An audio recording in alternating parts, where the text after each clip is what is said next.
Tell us a little bit about you. How long have you been working in this industry, selling construction? I started in construction back in, I want to say 2022. It's been a bit of a blur since I started, but started in hire initially, started with soil compaction and moved into equipment sales. So started with heavies and then found my new home at Australian Hammer Supply selling Kubotas. Big change coming into equipment sales, especially from a finance background. So you've kind of come full circle. Started out at EEA selling case equipment. Yep. Then you've come here selling Kubota equipment, and now we're the case dealers as well. How's that feel to come full circle? Are you happy with that? Yeah, it's like seeing a familiar face. A great machine. A little bit biased. I think, we have the best product suite on the market, but any rep would say that. But I think having case as an addition to AHS, it kind of puts the icing on the cake. Yeah, it gives us a full product suite to sell to customers, everything from minis to 1 to 50 ton. We can now bridge every gap for every customer. Yeah, whether they're doing just detail or whether large scale tier ones. Yeah, perfectly said. Mate, what were you doing before you got into equipment sales? Yeah, so finance.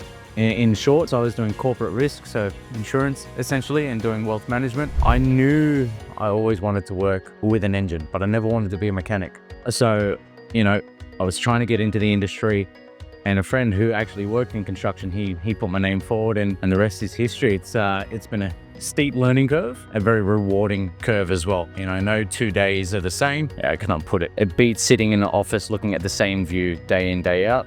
Get to go out and meet people, get to find a new set of problems and see if you can solve them. Yeah, very rewarding. When you made the transition out of a boring office job where you're looking at a computer screen and spreadsheets all day long into construction, dealing with customers, being on job sites and stuff, was it everything you thought it was going to be, or did you like the idea of it more than the reality sometimes? You gotta look, the reality of it is very appealing. As kids, we play with toys in a sandbox, and now I'm still the same old kid, but the sandbox is a lot bigger.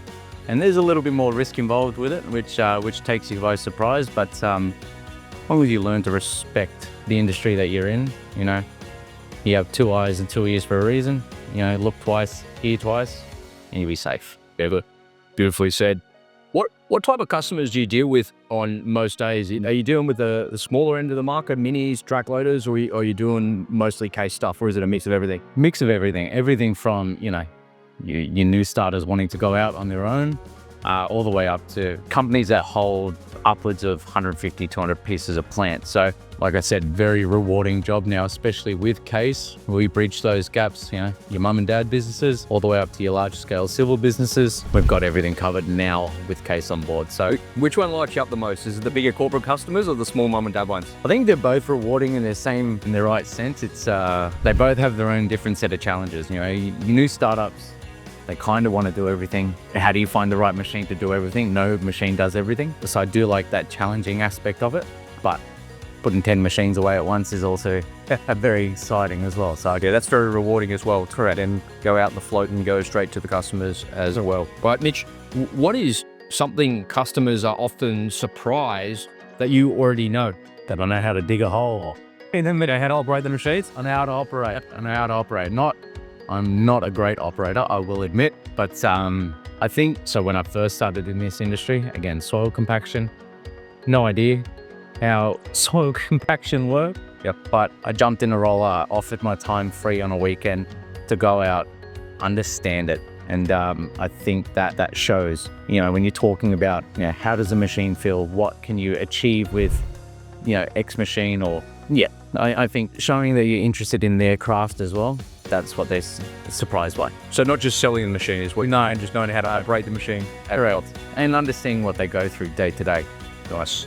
These days with the advent of AI, particularly with AI now and Google search AI, customers are very educated when they come to a salesperson and they're starting their journey, particularly in the early stages of a newbie buying a new machine.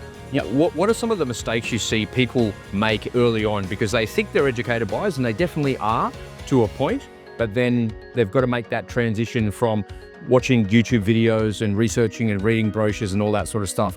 But what's some of the mistakes you see those people make when they come to you? Biggest mistake is, it's a 2-part, right? So the first one, going back to what I said, finding a machine that does everything. No one machine will fit your needs, right? One machine will lift heavier, but it won't fit in certain places, and this is one problem. But the biggest mistake that I see people make is analysis paralysis, right? It's you sit and you think for too long, whether the deal's red hot or whether we got low stock on a machine. If you sit there and you wait and it's gone, it's gone. So we will do our best to advise you on what you need or what the best starting point is. But I always tell my customers, if a machine can do 80% of your problems and you have to hire in the last 20%, well, then that machine is for you. There's no point trying to go into massive amounts of debt when you're just starting off if you can solve 80% of your problems. That is a pretty good win rate. Yeah, definitely. It definitely makes sense. When somebody's looking at a machine, they might be looking at say a 3-ton machine, but then they might look down the scale a little bit at a 2-ton, but up the scale at a 5-tonner. How do you help them to find the compromise of what's right for them in the middle? I usually ask them to tell me what their forecasted workload looks like for the year, and it's a very open-ended question. But if they're doing majority pool digs, we know that a cabin wouldn't be suitable because sometimes they'll have to take the canopy off and go through garages. Where if they go the other way, they look at a 5-tonner, but they only have an 8-ton tipper, well, then it starts to get a little bit tricky hauling your machine and attachments in and out. So you need to find that balance, which is what we'll do. And we'll make sure you're not overspending or underspending and you have the right machine to do your task for the upcoming year. It makes sense. Yeah. So the natural follow-up question I've got for you in relation to that, what does a good outcome look like? You mentioned that if the machine can do 80% of what you need it to do, well, that's a great outcome. But don't I want to nudge a bit closer to 100%? How do you know when that's a good outcome? Because isn't it until they take the machine away and get it out on the job site that they really fully understand that, or they're relying on you to bridge that gap? Look, they're relying on people in similar situations as well. We'll nut down as much as we can, but the reality is we aren't on site with them all the time. So I always tell people, bring me through what you've worked through in the past and what you have proposed, and we'll get it done. I can point you in the direction of customers who have been in a similar situation. It's a fine balance. It's a perfect dance. I'll work with you as much as you need me to. I'll put you in touch with the right amount of people that you need to speak to. Make sure you don't compromise yourself. 100% is, that'd be fantastic. We'd do 100%, but I don't have a 2.5-ton machine that has retractable tracks and that can lift 3 ton. It just doesn't exist. But, so I might become an engineer one day, make one. But makes sense. Yeah, that's what you're saying. What normally matters more than a brand is, when somebody's shopping around, they're not just looking at one brand. They're not just looking at a Kubota or a CASECE machine. They're looking at multiple different machines. And if somebody's in the early stages of thinking about upgrading to something else, maybe switching brands or doing something like that, what should they be looking out for? If you're looking at a proper comparison, Kubota, and I'm going to be biased, it's the best machine on the market, but I'm not going to slag other brands as well because they all do the same thing.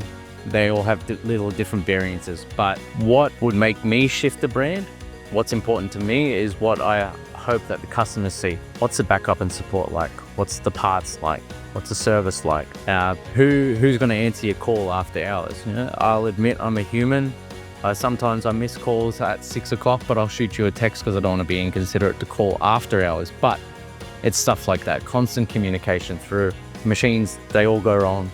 It's how you're going to get looked after in the back end for pickup. So you think that that's an important consideration if somebody's moving from a trusted brand and considering a Kubota or a CASECE machine? It's all about the after-sales service. 100%. It's and going back to what you said, what's something that people are surprised by? A lot of people do know, but what the true cost of your downtime is. If you're putting a 5-tonner out for $115 an hour and we can't get to you for 3 days, it adds up. Same for parts. If we're waiting 2 weeks for parts, it starts to become an expensive exercise, and naturally tempers flare. We'll do our best. Not in a perfect world, it happens 100% of the time, but we'll make sure we get onto it as fast as we can. Yeah, absolutely. I always say that the purchase of a machine is only half the process. The other half of the process is what happens after a purchase. And here at AHS, I like to think that we're a little bit of a family, and when we bring people 100%. on board, new customers, they're now part of our family. We look after them like that. And Absolutely. Yeah, we take care of it. It's your rep sells your first machine, your backup and service sells 2, 3, 4, 5, 6, and so on and so forth. But yeah, what you touched on, being a family-owned business, it's we get to be a little bit more dynamic in the market. You know, it's only 2 steps between me and the owner of the business, and we can make pivotal moves pretty quick. And that's why I like being here. Yeah, well said. Mitch, thanks for taking some time to answer all of my random questions. Have you got anything else that you wanted to add before we wrap it up here? No, look, I just want to wish everyone a good 2026. It's been a couple of tough years in construction. It's battling weather, battling project delays, etc. But 2026, year of positivity, year of projects kicking off. I think it'll be good and fruitful for everyone. So yeah, can't wait to get out there. Beautiful. Well said. Thanks, Mitch. Thanks, mate.